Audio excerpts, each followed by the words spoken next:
Texas, os fazendeiros não estavam lutando apenas contra animais. Eles enfrentavam um exército de superporcos, de reprodução acelerada e destruição de terras, com cerca de 2 milhões de indivíduos. No estado, a situação com os porcos selvagens saiu completamente do controle. Esses animais ferais causam centenas de milhões de dólares em prejuízos às lavouras em todo o Texas. Eles atravessam plantações como se fossem tratores, se reproduzem mais rápido do que coelhos e ainda aprenderam a driblar armadilhas. A caça só piorou o problema. As recompensas deram errado. Mas então alguém descobriu a solução. Usando smartphones, câmeras ao vivo e armadilhas acionadas à distância, conseguiram eliminar linhagens inteiras em um único movimento silencioso. O que eles construíram depois foi a parte que chocou todo mundo e mudou essa guerra para sempre.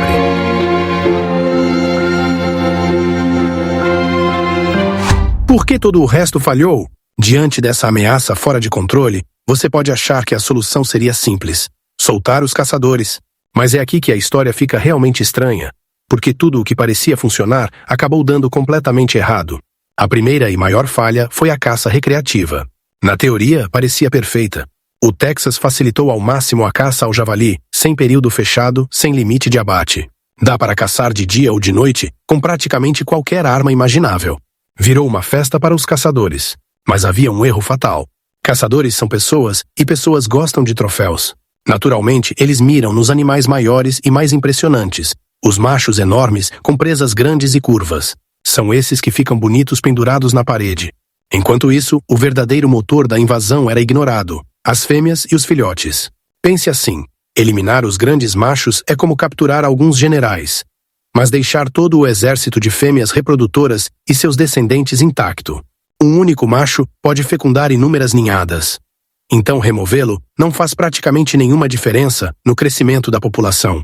Com as melhores intenções, os caçadores estavam apenas podando os galhos, enquanto as raízes ficavam cada vez mais fortes e profundas. A prova desse desastre está espalhada pelos Estados Unidos. Veja o Tennessee.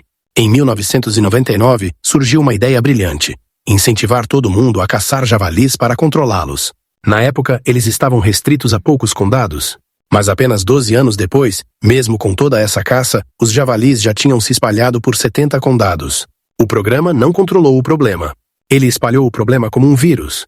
Como isso aconteceu? As pessoas queriam caçar mais perto de casa. Então passaram a capturar javalis em uma região e levá-los ilegalmente para outras áreas, soltando-os apenas para poder caçar. Essa translocação ilegal fez com que os javalis se espalhassem mais rápido em caminhões do que jamais conseguiriam andando por conta própria. Se a caça piorou tudo e pagar pessoas para matar, aí entrou o sistema de recompensas. Parecia óbvio pagar dinheiro por cada javali morto, mas o ser humano, sendo criativo, deu um jeito de quebrar o sistema. A recompensa criou um incentivo distorcido e perverso. De repente, passou a ser financeiramente vantajoso ter javalis na própria terra. Surgiram histórias de pessoas criando javalis escondidos, mantendo populações reprodutoras só para garantir um fluxo constante de carcaças para trocar por dinheiro. A fraude se espalhou, com gente trazendo javalis de outros condados e até de outros estados para receber a recompensa local. E o pior de tudo, começaram a colocar comida extra para atrair mais javalis para suas terras, o que só alimentou ainda mais a explosão populacional. Literalmente engordaram o problema para ganhar dinheiro rápido. Agora, vamos falar das armadilhas. As antigas armadilhas pequenas de caixa, usadas por agricultores há gerações. Mas o javali não é um animal burro. Ele é esperto, observador e tem uma memória impressionante. O fazendeiro colocava uma armadilha, capturava 1 ou 2 animais de um grupo de 20 e achava que estava avançando. Não estava. Estava criando um problema ainda maior. Os javalis que escapavam viam seus companheiros sendo capturados. Aprendiam o que aquela caixa de metal significava. Tornavam-se o que os caçadores chamam de espertos para a armadilha. Esses sobreviventes nunca mais chegavam perto de uma armadilha. E não guardavam esse conhecimento só para si. Ensinavam aos filhotes. Ensinavam aos outros javalis do grupo. Na semana seguinte, o fazendeiro voltava e o grupo inteiro evitava a armadilha como se fosse uma doença. Ele tinha treinado o inimigo para ficar mais inteligente e cauteloso. Cada tentativa fracassada tornava os animais mais difíceis de capturar no futuro. Era um jogo perdido de acertar a toupeira, só que as toupeiras estavam aprendendo, se comunicando e superando os humanos em cada rodada. O imigrante mais destrutivo da América. Para entender o verdadeiro nível de genialidade dessa armadilha, primeiro é preciso entender o inimigo. E isso não é apenas uma praga, é um invasor. Um imigrante que nunca deveria estar aqui e que se tornou a força mais destrutiva da agricultura americana. A história de como eles chegaram é resultado de dois erros enormes, separados por séculos. Em 1539, o explorador espanhol Hernando de Soto levou porcos domésticos para a Flórida como uma fonte de alimento viva. Muitos escaparam e se tornaram selvagens. Por séculos, suas populações permaneceram relativamente pequenas. Então veio o segundo erro. No início dos anos 1900, grandes proprietários de terra importaram javalis europeus verdadeiros para a caça esportiva. Esses animais eram maiores, mais agressivos e feitos para sobreviver. As duas populações se cruzaram, criando um super-porco híbrido que combinava o tamanho e a agressividade do javali europeu com a reprodução explosiva dos porcos domésticos. Hoje, o Texas enfrenta cerca de 2,6 milhões desses híbridos, e os números por trás dessa invasão são absolutamente assustadores. Vamos falar do Texas porque o Texas é o marco zero. O Lone Star State abriga uma população estimada de 2,6 milhões de javalis selvagens. Mas fica pior. Essa população não é apenas grande, ela está explodindo. Todos os anos, o número de javalis cresce entre 18% e 21%. Eles também não ficam parados.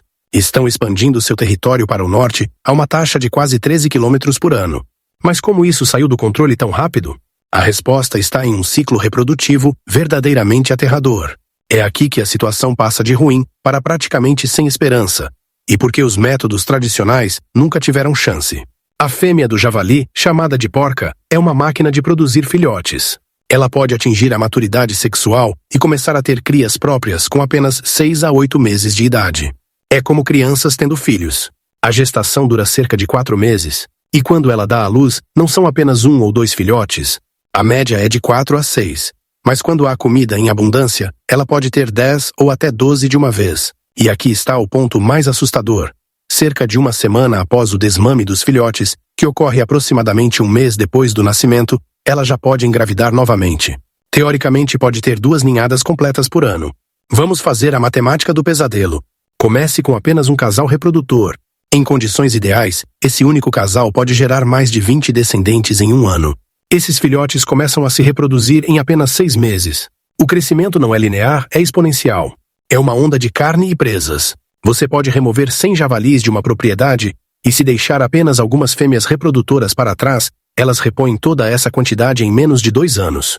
Você não está lutando apenas contra animais, está lutando contra um algoritmo biológico projetado para a dominação total. Mas a última peça desse quebra-cabeça aterrador é o que eles fazem com todos esses números. Como essa destruição realmente se manifesta? Não se trata apenas de comer plantações. Trata-se de como eles são fisicamente feitos para desmontar a terra. A arma mais devastadora do javali é o focinho. Ele é feito de cartilagem resistente e conectado a músculos extremamente fortes do pescoço e dos ombros. Eles usam esse focinho como a lâmina de um trator biológico em um comportamento chamado de escavação. Enfiam o focinho no solo e avançam, arrancando a terra em busca de raízes, insetos e qualquer coisa comestível. Eles conseguem destruir quase 1 metro quadrado de solo em apenas 1 minuto. Agora imagine um grupo familiar, chamado de varas, com 20 ou 30 animais fazendo isso por horas. Eles não danificam um campo, eles o obliteram. Transformam solo fértil em uma paisagem craterada que parece ter sido bombardeada. Agricultores do Texas perdem cerca de 118,8 milhões de dólares por ano em danos causados por javalis à agricultura. Um único grupo pode destruir 10 mil dólares em plantações em uma única noite e voltar na noite seguinte. E aqui está a parte mais chocante para a maioria das pessoas. Apenas 5% a 10% dos danos vêm do que eles realmente comem. Os outros 90% a 95% são pura destruição causada pelo pisoteio e pela escavação. Eles derrubam sistemas de irrigação, destroem cercas e criam valas de erosão. O que não comem, eles esmagam e inutilizam completamente. Eles não são apenas forrageadores. São equipes de demolição de 4 patas e colocaram todo o estado do Texas de joelhos. Esse era o problema impossível que exigia uma solução genial. A preparação, construindo o salão de banquetes. O primeiro passo foi pensar grande. Os fazendeiros abandonaram as pequenas armadilhas em caixa que só conseguiam capturar 1 ou 2 porcos. Aquilo era como tentar pegar um cardume inteiro com um único anzol. O que eles precisavam era de uma rede. Foi assim que começaram a construir as chamadas armadilhas de curral. São grandes cercados circulares ou retangulares, feitos com painéis de aço resistentes ou cercas reforçadas. Imagine uma enorme gaiola a céu aberto, forte o suficiente para conter não 2 ou 3 javalis, mas 30, 40 ou até 50 animais de uma vez. Esse era o palco físico. Não era mais um mecanismo pequeno e assustador. Era apenas um espaço aberto e simples. Os javalis podiam entrar e sair livremente, e esse era exatamente o objetivo. Mas construir a estrutura era só o começo. A verdadeira mágica começava com uma campanha de guerra psicológica. Esse processo é chamado de protocolo de pré-ceva, e ele se baseia totalmente em paciência e manipulação. Depois de montar o curral, o fazendeiro deixava o portão principal completamente aberto. Em seguida, começava a espalhar uma isca irresistível e com cheiro forte. Milho e outros alimentos eram jogados tanto fora quanto principalmente bem no fundo do cercado. Por dias, às vezes por semanas, o fazendeiro não fazia nada além de alimentar os javalis. Todos os dias, o grupo aparecia seguindo o cheiro. Primeiro se banquetearam com a comida do lado de fora e depois, de forma cautelosa, entravam no curral para alcançar a pilha ainda maior no centro. Essa fase de paciência geralmente dura de 7 a 14 dias, podendo chegar a 3 semanas inteiras para grupos especialmente desconfiados. A maioria dos fazendeiros não consegue esperar tanto tempo, mas aqueles que esperam alcançam taxas de sucesso acima de 90%. Dia após dia, aquela rotina se tornava o novo normal para os javalis. O curral deixava de ser um objeto estranho no ambiente. Passava a ser a melhor mesa de jantar do mundo. O medo desaparecia. A vigilância caía completamente. Eles aprendiam que aquele ponto específico era uma fonte garantida de comida, sem risco algum. Os fazendeiros já não estavam armando uma armadilha. Eles estavam administrando um restaurante, e os javalis eram seus clientes mais fiéis. Esse processo de construir confiança e rotina era a base crítica de tudo o que vinha depois. Sem isso, a armadilha mais inteligente do mundo continuaria vazia. A gênese da genialidade.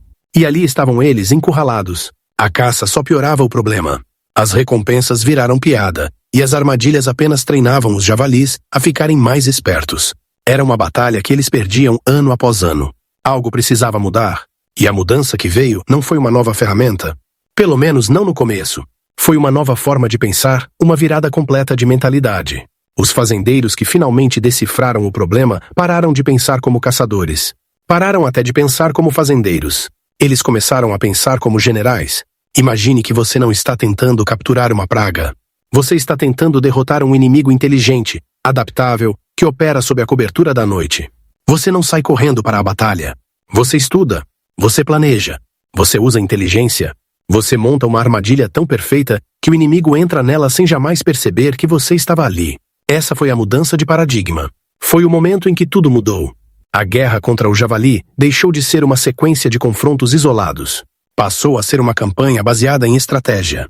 A primeira e mais poderosa arma dessa nova guerra não foi uma armadilha, nem uma arma. Foi uma câmera. Mas não qualquer câmera. Foi a revolução da inteligência. As câmeras de trilha com conexão celular mudaram completamente o jogo. Antes disso, os fazendeiros precisavam verificar suas terras pessoalmente, assustando os javalis extremamente cautelosos com cheiro e barulho humano. Eles agiam praticamente às cegas. Agora, bastava instalar uma câmera em um poste de cerca e ir embora. As câmeras ficavam ali, observando em silêncio, dia e noite. E sempre que um animal acionava o sensor de movimento, a câmera não apenas salvava a imagem. Ela enviava a foto instantaneamente para o celular do fazendeiro. Foi uma avalanche de informação. Os fazendeiros passaram a conhecer os segredos dos javalis. Conseguiram mapear com precisão os padrões de movimento. Sabiam a que horas apareciam, por quais caminhos passavam e quantos animais havia em cada grupo familiar. Isso deixou de ser chute. Virou ciência baseada em dados. Pela primeira vez, os fazendeiros tinham vantagem em informação. Eles viam o inimigo sem serem vistos. Com todos esses dados, o problema central ficou óbvio. As armadilhas pequenas falhavam porque eram soluções incompletas. Capturavam 2 ou 3 animais, mas deixavam 10 ou 15 escapar. Esses sobreviventes aprendiam a lição, ficavam espertos para armadilhas e ensinavam os filhotes a evitar o perigo para sempre. Então a pergunta deixou de ser: como capturar um javali? A questão ficou muito maior e mais inteligente. O verdadeiro desafio de engenharia era outro. Como criar um sistema de armadilhas capaz de capturar um grupo inteiro, dezenas de animais, em uma única ação decisiva? Como pegar todos os membros da família de uma vez, sem deixar ninguém para aprender, ninguém para ensinar, ninguém para lembrar? Se isso fosse possível, não seria apenas eliminar algumas pragas. Seria apagar uma linhagem inteira da propriedade. O problema do javali esperto acabaria para sempre, porque não haveria sobreviventes para ficarem espertos. Essa era a pergunta de $1 milhão. E a resposta a essa pergunta, essa necessidade de uma solução total e definitiva, foi o que forçou a criação da armadilha genial. Ela não surgiu por acaso. Foi projetada por pura necessidade, nascida de uma nova forma de pensar e de um fluxo constante de inteligência em tempo real. O cenário estava pronto para o surgimento de uma obra-prima da estratégia. A sala de guerra integrada. A armadilha genial mudou tudo. Mas uma única armadilha em uma única propriedade não é suficiente. Os javalis não respeitam divisas de terra. Um fazendeiro pode eliminar todos os animais da sua área e na semana seguinte um novo grupo aparece vindo do terreno do vizinho. A verdadeira revolução não foi apenas a tecnologia da armadilha. Foi o que aconteceu quando os fazendeiros começaram a conversar entre si. Eles formaram redes informais e grupos de mensagens. Alguém avistava um bando saindo do campo ao norte e já avisava o vizinho. Atenção, cerca de 20 porcos indo na sua direção. Os fazendeiros passaram a coordenar as capturas, atingindo os javalis em várias propriedades ao mesmo tempo. Criaram uma defesa regional sem zonas seguras. Esse efeito de rede transformou fazendeiros isolados em uma força unificada. Dentro dessa estratégia coordenada, a armadilha genial é a peça central, a rainha no tabuleiro de xadrez. Seu verdadeiro poder aparece quando é usada dentro de uma campanha sistemática, dividida em fases. Tudo começa com a fase 1, a coleta de inteligência. Por uma, às vezes 2 semanas inteiras, os fazendeiros não fazem nada além de observar. Eles espalham uma rede de câmeras celulares pela propriedade, mapeando os movimentos e as rotinas do inimigo. Sem essas informações, qualquer ação é puro chute. Quando finalmente têm um mapa da vida dos javalis, passam para a fase 2, a dizimação estratégica. Usando os dados das câmeras, posicionam os grandes currais exatamente nos pontos por onde os maiores bandos costumam passar, capturando grupos inteiros de uma só vez e causando um impacto enorme na população. Mas sempre existem sobreviventes. É aí que entra a fase 3, a limpeza coordenada, usando métodos complementares para apoiar o esforço principal das armadilhas. Em pastagens abertas e extensas, os fazendeiros contratam equipes de helicóptero para remoção rápida. À noite, equipes em solo usam miras térmicas e rifles com supressor. Em áreas de mata fechada, unidades K9 especialmente treinadas rastreiam e contêm os javalis mais difíceis de pegar. Juntos, com a rede de vizinhos e a armadilha, esses métodos tradicionais criam um sistema do qual não há escapatória. A armadilha genial é a ponta da lança, mas a rede de vizinhos é o escudo que mantém a linha de defesa. A nova colheita. Então, o que acontece com os javalis depois da captura? Historicamente, eles eram apenas prejuízo, mas os texanos transformaram essa responsabilidade em uma cadeia de suprimento regulamentada. Os capturadores vendem os animais vivos para centros de compra aprovados pelo Estado. Dali, os javalis seguem para frigoríficos inspecionados pelo USDA. A carne é inspecionada, embalada e vendida para mercados de nicho. Restaurantes e mercados divulgam o produto como carne magra, de origem selvagem, às vezes promovida como uma alternativa mais saudável. É uma reciclagem inesperada. Os invasores que destroem as lavouras acabam indo parar nos pratos. Dito isso, esse comércio é simbólico, não uma solução definitiva. A receita obtida com a venda dos javalis é mínima se comparada aos milhões de dólares em danos agrícolas e custos de controle. Não é um esquema para enriquecer, nem financia a erradicação. O valor está em outro lugar. É prático e cultural. Muda a forma de enxergar o problema. Onde antes os porcos selvagens eram apenas pragas, agora se tornaram um recurso gerenciado. Parte de uma colheita controlada que reduz desperdícios e gera retornos econômicos modestos. Essa abordagem circular não resolve o desafio ecológico maior, mas muda a narrativa. Em vez de uma guerra infinita de extermínio, gestão e incentivos de mercado passam a trabalhar juntos para reduzir os danos e extrair algum benefício. Compradores e chefes valorizam a carne pelo sabor mais intenso e pelo perfil magro. E açougues especializados e feiras de produtores a oferecem. A cadeia legal também garante rastreabilidade e padrões de segurança alimentar, transformando um problema ecológico em um produto regulamentado de valor, ao mesmo tempo em que apoia os esforços de controle. É um resultado pequeno, mas inteligente. Criatividade que pega uma força destrutiva e consegue extrair um pouco de algo bom. O ataque, o fantasma na máquina. Agora com os javalis visitando felizes e de forma previsível o seu salão de banquetes particular, chegava a hora do golpe final. Era nesse ponto que as armadilhas do século XX se encontravam com a tecnologia do século XXI. O método antigo usava um fio de disparo ou uma placa de pressão que o animal acionava ao passar. Mas esse era exatamente o sistema falho que criava sobreviventes educados. O novo método tirava o gatilho dos cascos dos javalis e colocava o controle diretamente na mão do fazendeiro. Esse era o sistema de disparo remoto, o verdadeiro coração da armadilha genial. Funcionava assim. O fazendeiro instalava uma câmera celular apontada direto para o curral, transmitindo vídeo ao vivo para o seu smartphone. O portão da armadilha ficava ligado a um mecanismo, como uma dobradiça com mola ou um motor, que podia ser acionado por um sinal digital. O fazendeiro podia estar em qualquer lugar, em casa, na cidade ou até em outro estado, acompanhando tudo em tempo real pelo celular. O ato final exigia nervos de aço. O fazendeiro observava o grupo chegar para a refeição noturna. Via os primeiros javalis entrarem, depois mais alguns. Precisava esperar com paciência, contando os animais na tela, resistindo à vontade de agir cedo demais. Ele aguardava aquele momento perfeito em que todo o grupo estivesse dentro do curral, todos comendo tranquilamente, sem nenhum atrasado do lado de fora. Então, com toda a família reunida, bastava tocar um botão no celular. No mesmo instante, o sinal era enviado e o portão se fechava com força. Do ponto de vista dos javalis, aquilo era impossível de entender. Em um segundo estavam jantando. No seguinte, estavam presos, sem nenhum humano à vista. Nenhum tiro, nenhum barulho mecânico óbvio. Era como se um fantasma tivesse capturado todos eles. Em poucas horas, os animais presos eram sacrificados de forma humanitária, eliminando uma linhagem inteira de reprodução, algo que levaria meses usando métodos tradicionais. A primeira vez que isso funcionou perfeitamente foi uma revelação. Imagine um fazendeiro sentado na sala de casa, assistindo a 30 javalis na tela do celular. Ele vê a fêmea dominante liderar toda a família para dentro do curral. O coração dispara. Ele espera, observa o último filhote hesitante finalmente entrar. Então toca na tela. O portão se fecha. Naquele instante, décadas de frustração chegaram ao fim. Aquilo não foi uma vitória parcial. Foi uma vitória total e decisiva. Uma linhagem inteira de reprodução tinha acabado de ser apagada de sua terra em um único e silencioso comando digital. O problema dos animais, espertos com armadilhas, estava resolvido. Não havia sobreviventes para aprender a lição. A genialidade da armadilha não estava apenas no aço ou no arame. Estava na execução perfeita, paciente e remota, que finalmente conseguiu superar o inimigo.